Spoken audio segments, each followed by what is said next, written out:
Welcome to Unleash Your Inner Goldilocks, how to get it just right. Thank you so much for joining us for another impactful and insightful conversation with an amazing guest. You may know this guest from our Transform with Dr. Cass channel. She has been a very valuable contributor, and we are delighted to have Dr. Cindy Trice with us again. And today's conversation is going to be about the importance of taking care of our body in so many different ways, in terms of the rest, in the terms of the care, in terms of the food, in terms of the vaccination, the holistic approach to taking care of our body and our lifestyle. And because of that, how we can avoid or mitigate the risk of HPV-related illnesses, cancers, specifically cervical cancer. And she's going to talk from experience from her medical profession and what she herself has gone through. And why are we talking about Goldilocks? Because Goldilocks is about getting things just right. You remember how she wanted to make sure her food was not too hot or not too cold? Where she sat and slept was not too hard or not too soft? How do we approach life with that same mindset to get things just right as much as humanly possible? We're never going to get it perfect, but we can get close enough and get it just right, provided we take perspective, provided we are willing to take guidance and insight from others and take a pause and think instead of just saying, I know everything, because none of us know everything. And to get it just right, we do need to lean into others and we do need to take perspective. So to help us gain some perspective today, Dr. Cindy Trice, welcome. And it is absolutely an honor and my personal delight to have you. Thank you so much for having me here. I'm super excited to be chatting with you again. Oh, it is the right time too. So I know you are a proponent of living healthy and living a certain way so that we can truly fulfill our purpose in life and now get de-focused and go into something that requires us to manage our health and get through all of the other stresses, right? But what got you here? What got you to a point where you focus on these things and you do things outside of your medical field to help people manage this kind of stressful life circumstances?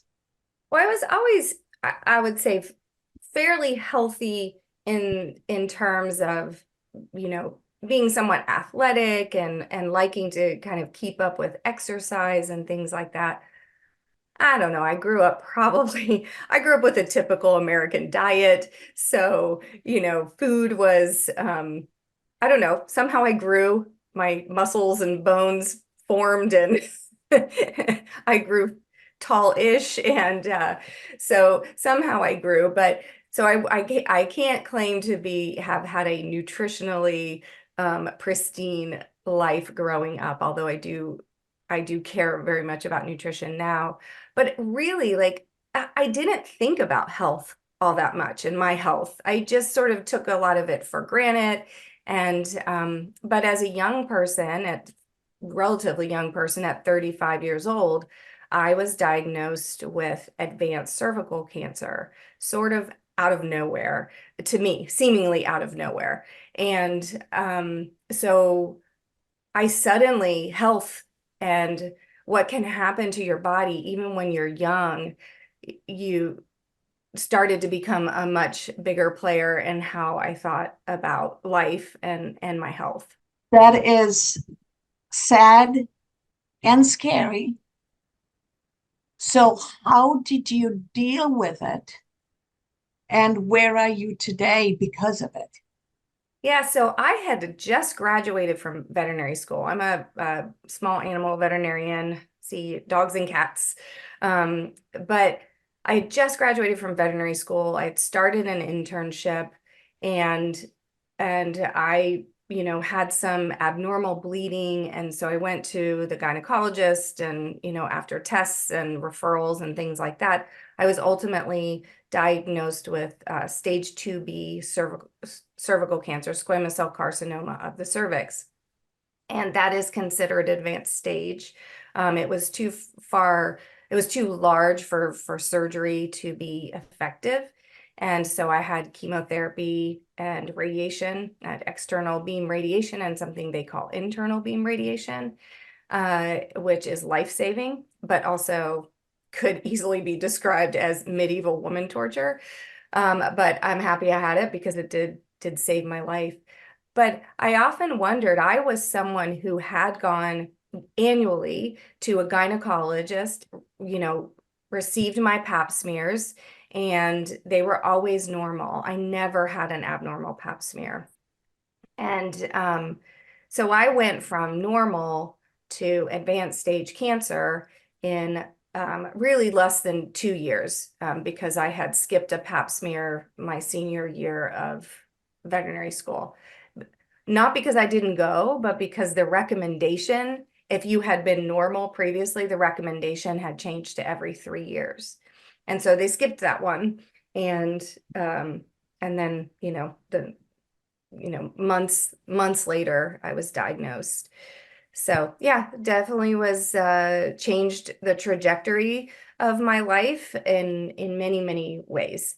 And I always say there are silver linings to everything. And although I wouldn't wish this on anyone, and we're going to talk today about how it can be prevented, and no woman or person with a cervix ever has to experience this again. We have the tools to get rid of it off the entire globe. Um, there are parts of my life that have been gifts from having gone through this. I love the peace and the joy with which you just talk about such a difficult thing, and that itself is empowering. And thank you. I know it didn't come easy. You had to get there. And Yeah. as you talk about there are ways to prevent this, what are some of them, and what can parents do to help their children? And as we become older children, young adults, what can we do differently? Yeah, so cervical cancer is no joke. It is the fourth most common cancer in women globally. There's around over 660,000 cases globally, with about 350,000 deaths. And in the United States, the American Cancer Society predicts in 2024 that there will be about 14,000 cases and 4,300 deaths. And these are preventable. That's the thing that is what's, can be so frustrating about this disease. Over 90% of cervical cancer cases are caused by HPV, or the human papillomavirus. And this virus is incredibly common. The CDC estimates that there are about 42 million people that are currently infected with HPV just in the United States. And about 13 million people in the US are going to get a new HPV infection every year. It is incredibly, incredibly common. And the vast majority of the time, the body will clear HPV and it never causes an issue. However, in certain cases, and like you were talking about, like sort of this overall health lifestyle, and it could be, stress, stress induced, your immune system is suppressed for certain reasons. Sometimes that virus takes hold and it lingers, and your immune system is unable to clear it. And when that happens, you are at risk for developing, first, precancerous lesions on your cervix or your vulva or your vagina. It can also cause anal cancers. It can cause head and neck cancers. And those precancerous lesions over time, if they're not caught, can turn into full-blown cancer. And when cancer is caught early, it can be, women and people with a cervix can survive this. When it's caught late, it can take your life. So preventive, the HPV vaccines, so there is a vaccine for this virus that has been around for decades, is very safe and effective. And so it's best when given to children between 9 and 12 years old. That's when it's going to be most effective. Because if you have already been exposed to HPV, the vaccine will not clear your infection. So our goal is to vaccinate well before they're exposed to HPV. And um, and Sweden just announced that they may be ridding HPV. They're doing studies to find out, because they started vaccinating their young people. And then, now it's been enough decades that they're tracking it and following it. And they're learning that, they may be the first country to rid HPV from their country based on vaccination protocols. But vaccines are not the only important part. The other important part is testing. So diagnostic testing, like an HPV test or a pap smear, and following your doctor's recommendations regarding those. So the HPV test looks for infection from the high-risk types of HPV, because there's multiple types, but they're looking for the high-risk types that are more likely to cause these precancers that can lead to cancer. And a pap test is different. It's not looking for infection, and a pap test can't tell you if you have HPV. But what it does is it looks at the cells of your cervix, and it looks for changes that can be consistent with precancerous or cancerous lesions. And, your doctor will tell you, which of those tests they recommend. And sometimes they will co-test and do both. And sometimes they will, just do the HPV test. That is such valuable information, Dr. Cindy. What's coming up for me is, in the interest of educating our global audience, because we have audience from all over the world, including developing countries, and parents are not always exposed to this information. So what are the ways in which a person can contract HPV virus? Yeah, so HPV is contracted from intimate skin to skin contact. It is not spread through the body through blood or body fluids, but it is a sexually transmitted disease, but it is that skin to skin contact. So it can spread to someone else even if the infected person has no signs or symptoms, and that can be just, it doesn't even have to be sexual intercourse. It can be just close touching and, close skin to skin contact that can spread it. And, again, the vaccines prevent this. Mhm. So one of the things that I've always wondered is, even in a developed country like the United States, there is this abstinence, and you get this because you don't abstain, therefore you have sinned, and this is God punishing you, that kind of a mindset. And it's therefore linked to promiscuity of women and girls, and therefore clubbed into denial of reproductive health, because the minute you get it, you're getting permission to be promiscuous. There is this convoluted logic that drives the opposite direction of where we need to go in terms of preventing this for children, because boys can get it too. And when children are 3 out of 5 children are sexually abused by the time they're 21 to 25, girls I'm talking about. So it's not even them being promiscuous. Things can happen that they didn't ask for. How can we educate parents, our politicians, and our society to truly look at the overall health of our girls and our young people instead of looking at it punitively? I love that you asked that question. There is so much stigma around this disease. And even myself, in the culture that I live in, I have lots of support.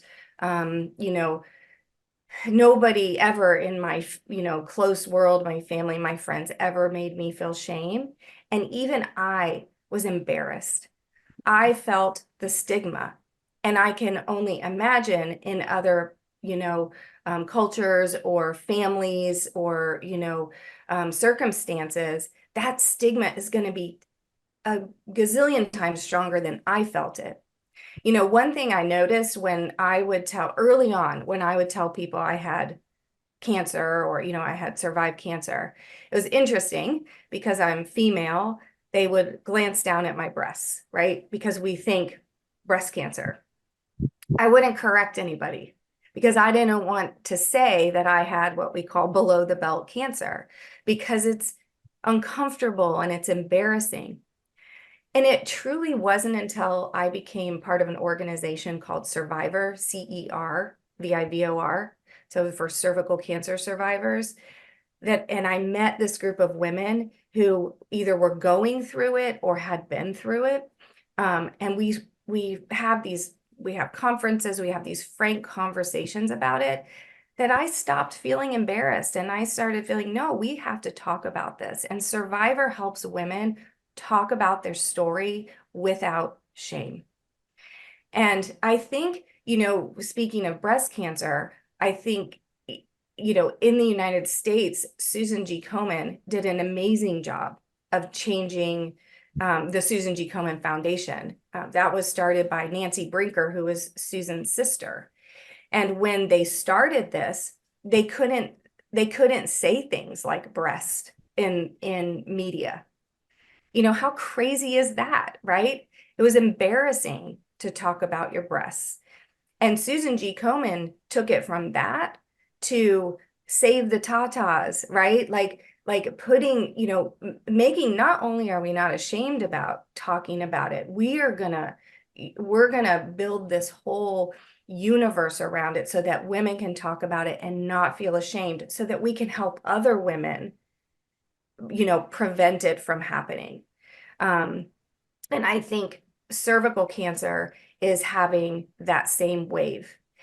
And I don't think I'm as qualified to speak to, sort of circumstances in other countries, other than to say I read an amazing book that I would recommend everybody read. It's called Enough by Dr. Linda Eckert, and it is about cervical cancer and what it's like globally and her experience as a gynecologic oncologist working globally. And that stigma piece is very strong in cultures, so much so that women do not get treatment and they die, they suffer and they die horrible deaths because they're shunned at some point because of where their cancer is located. They may not even know why they got it, but it's just where it's located. They're shunned, and it's tragic. But I think one of the ways that we as a community is to just tell our stories and talk about it and take away the shame and embarrassment of talking about HPV. Human beings are sexual creatures.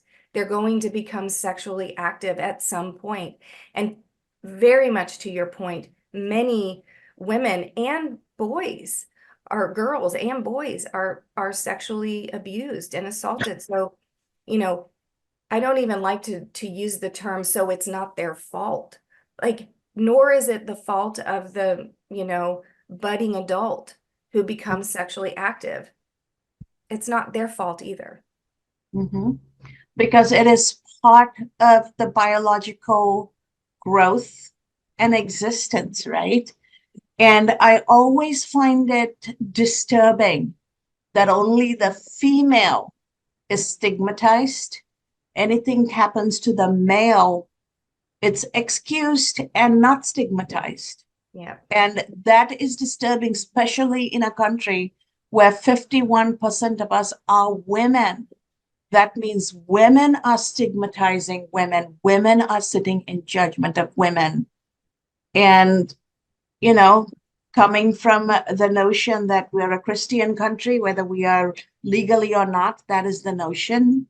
And I'm not Christian, but I remember learning about Christianity and Jesus saying, those of you with no sins cast the first stone.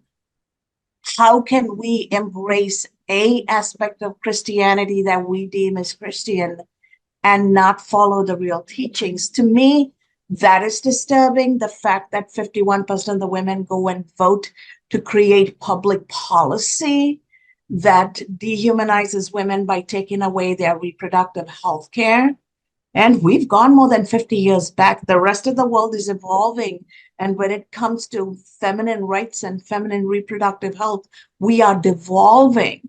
What can we as women and professionals and actually responsible, conscious men who have mothers and wives and sisters and daughters and granddaughters, what can we all get together and do to change this?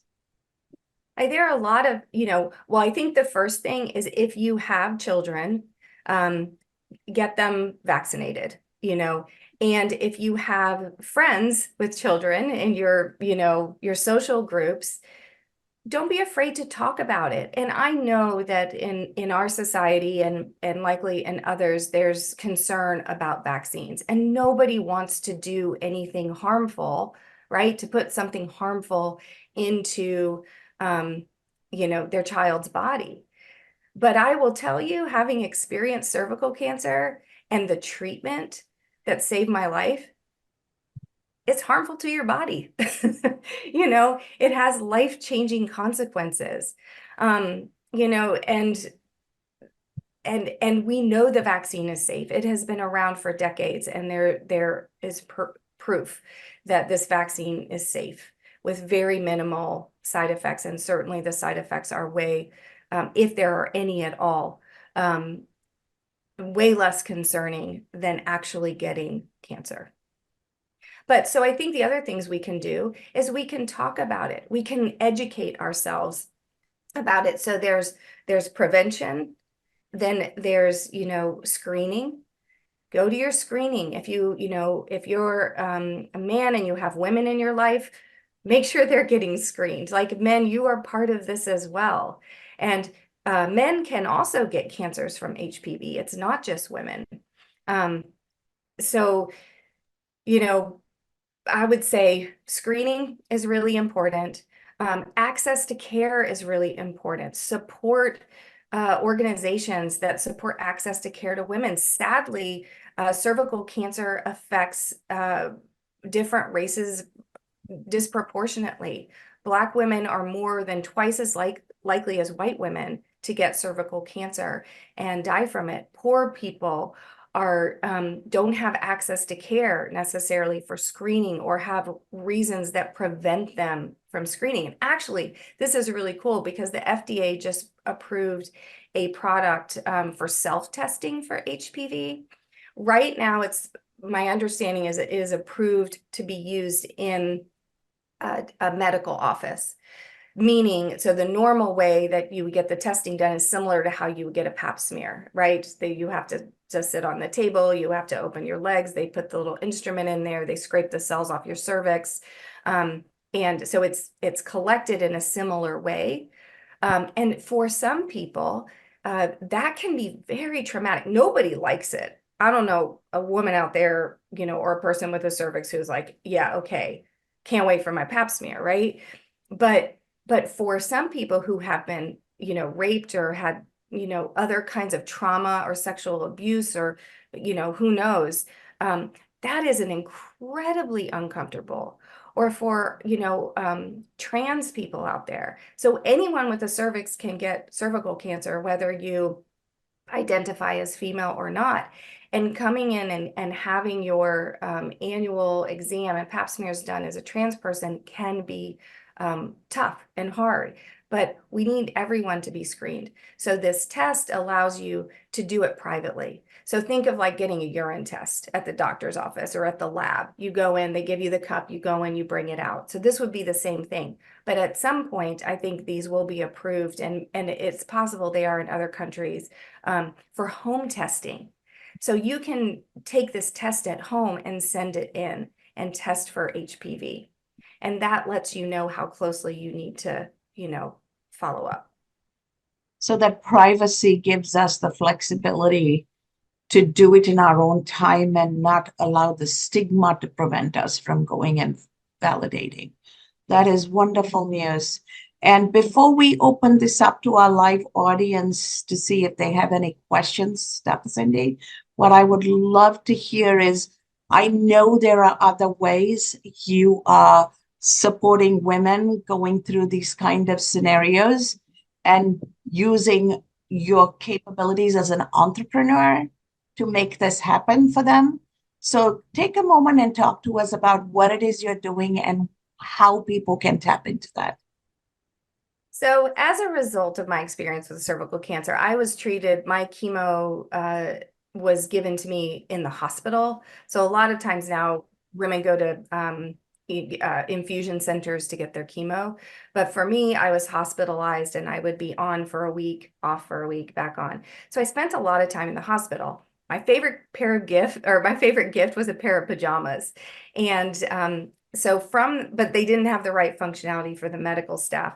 So from that experience, I ended up starting a company called KickIt Pajamas to and made gowns and PJs that were had the functionality necessary for hospitalized patients.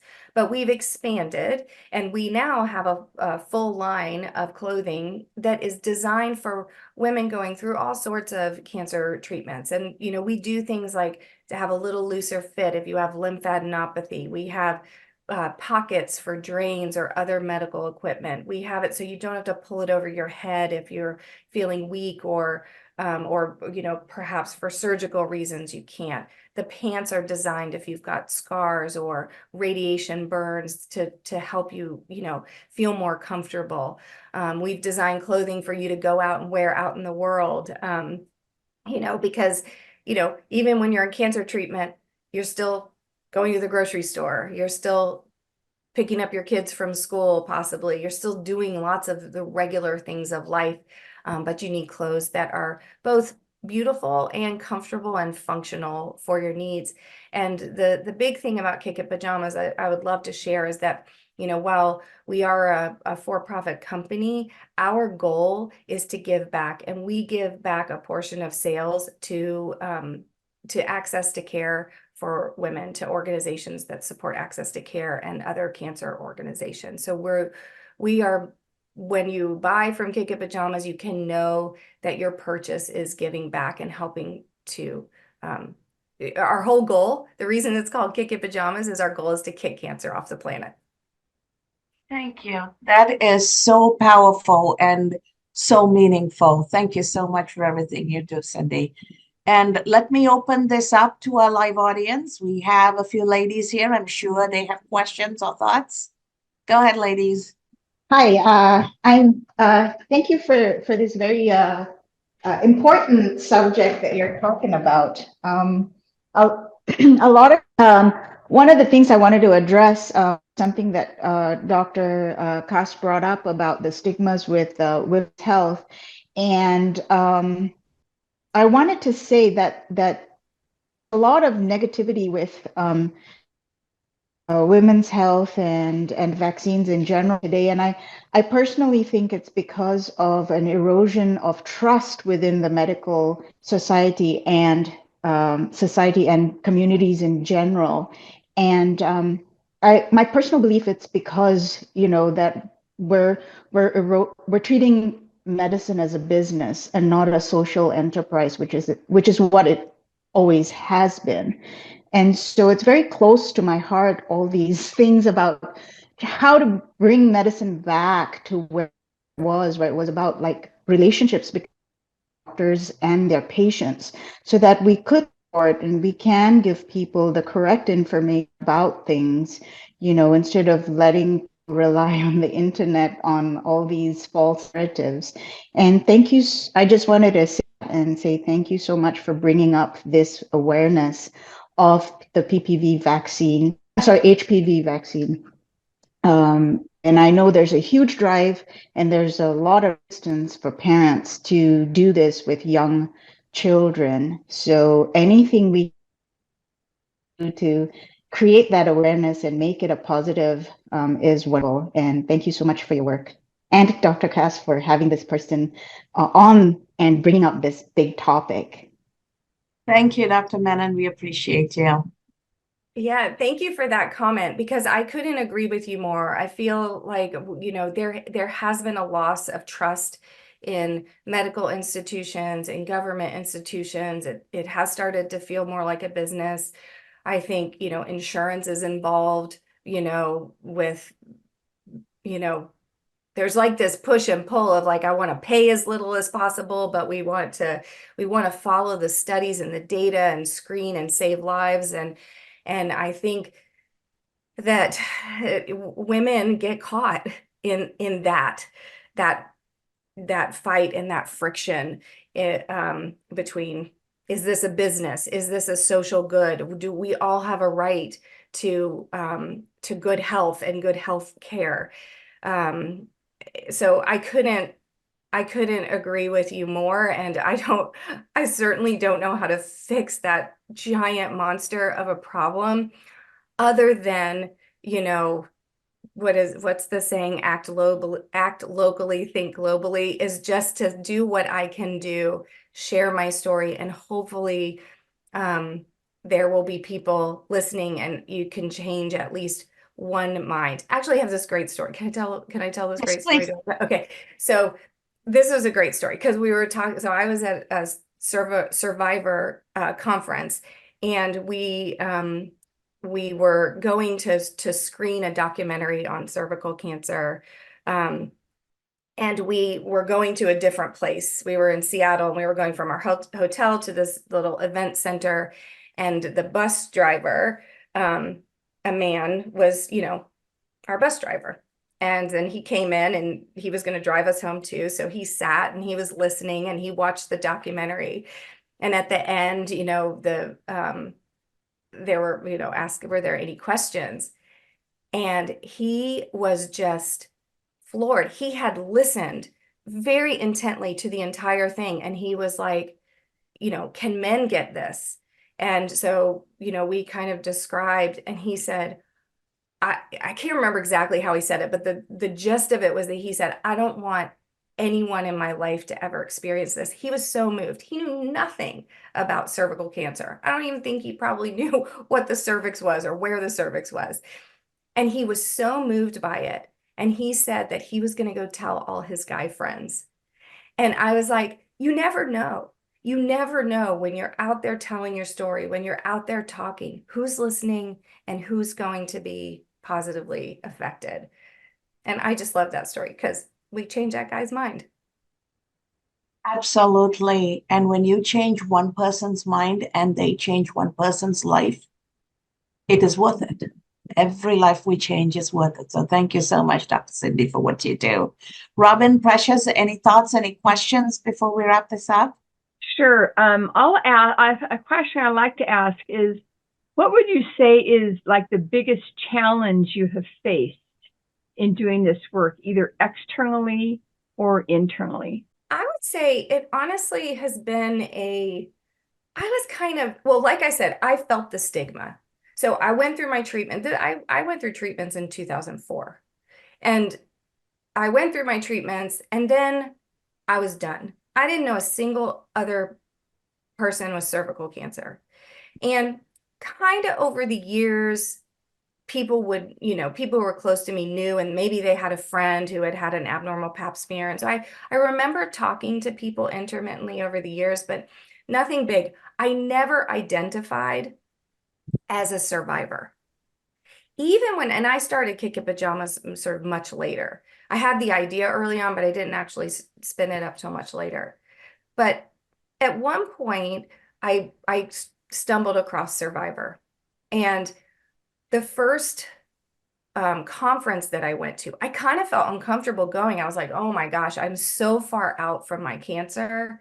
I don't even know if I'm relevant, And I'm sitting there and I don't know any of these women, and we have this like opening reception. And I can be a little bit shy sometimes initially in those situations. So I was just sort of sitting there by myself and listening. And I was hearing this woman tell a story about, how she was embarrassed to talk about her cervical cancer. I heard another woman telling a story about how, because she didn't look sick. I did lose my hair, but women don't always lose their hair depending on how they're treated. It's because she didn't look sick. She felt like people were very dismissive of what she was going through. And so I was hearing, and then there was just little blurb here, little blurb there. And as I was hearing this, I became overwhelmed with emotion because I was like, oh my gosh, it was so many years ago, but these women I felt all of those things, well, most of them to some degree. And what I realized decades after I was done, well, probably a decade and a half after I was done with treatments, was that this matters. This community matters. Knowing other people who can relate to what you've been through. First of all, it can help you emotionally, personally, but also it empowers you to not be afraid to tell your story and not be afraid to get out there and make a difference.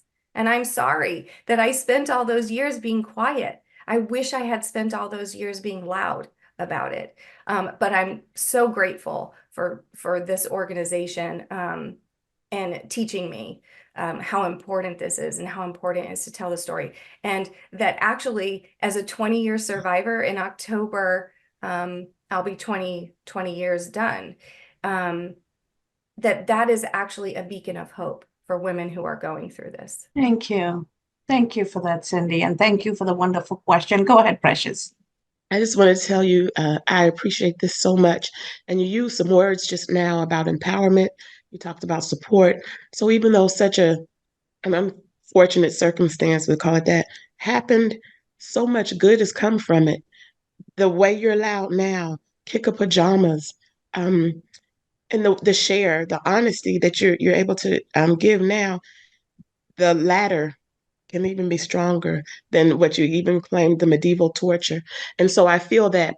And I was recently with one of my minor children at the doctor, and we had the conversation again about HPV. So all of this was very familiar. I was just talking about it again and looking at the paperwork, and you gave it extra clarity. But I just appreciate in the fact of the destigmatization. That's so important. And the fact that it's women who are doing that. It's like we got to do better. We can, but not just can, we have to, because no need to suffer longer and have more people experience things that could be avoided with just greater intelligence. So this contributes to the greater intelligence, the more heartfelt connections. I really felt this, and I appreciate you for sharing. Thank you. Thank you, Precious. I appreciate that. I had another question. It's a short one. Actually, for my first question, you talk about the Cervivor. Is that only for cervical cancer or all cancers? Like, Well, can you? Cervivor is specifically an organization for cervical cancer, but what they do, they're an advocacy group. So they have people who are just, not necessarily cervical cancer survivors, but just advocates of it and believe in supporting that organization.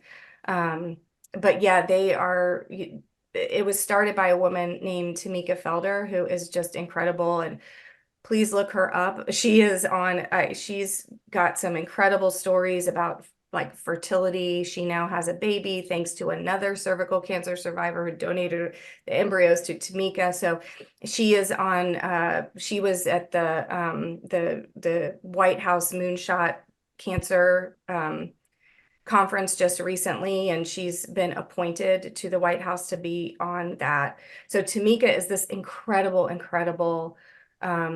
beacon of light and hope for these women. So she started Cervivor. Yeah, but it's not for every cancer specifically. They have a goal to help eliminate cervical cancer. Thank you. Thank you for this incredibly moving and life-affirming, I would say, conversation, because if we are going to have a good life and we're going to give our children a good life, we need to know about this. We need to be mindful, and we have to set our children up for success. And I don't mean children that I or you have given birth. They're all our children.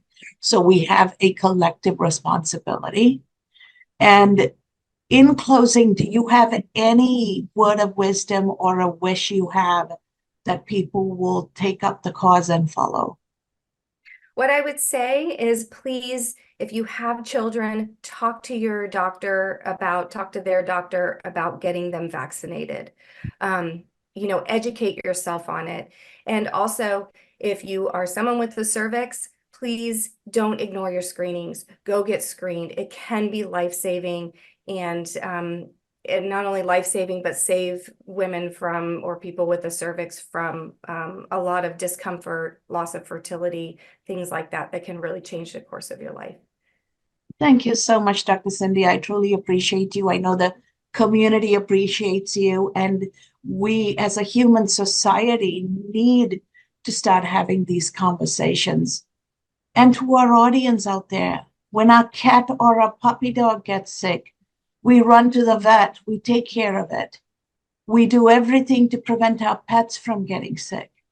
Why can't we do that for our children? Why can't we have the same level of compassion and understanding that human life is a human life without judgment, without prejudice? Can we prevent people from going through the pain? That is not too much to ask. And that truly then requires us to show up with our humanity and get our living as humans just right. So that is Unleash Your Inner Goldilocks call to action. Let's get our lives just right by having compassion, having the sense of care, and doing the right thing and helping eliminate this HPV virus from the face of this earth, so that our children and our grandchildren and the generations after can actually live a good life without fear, without stigma, without shame, so that they can live the life they were meant to have.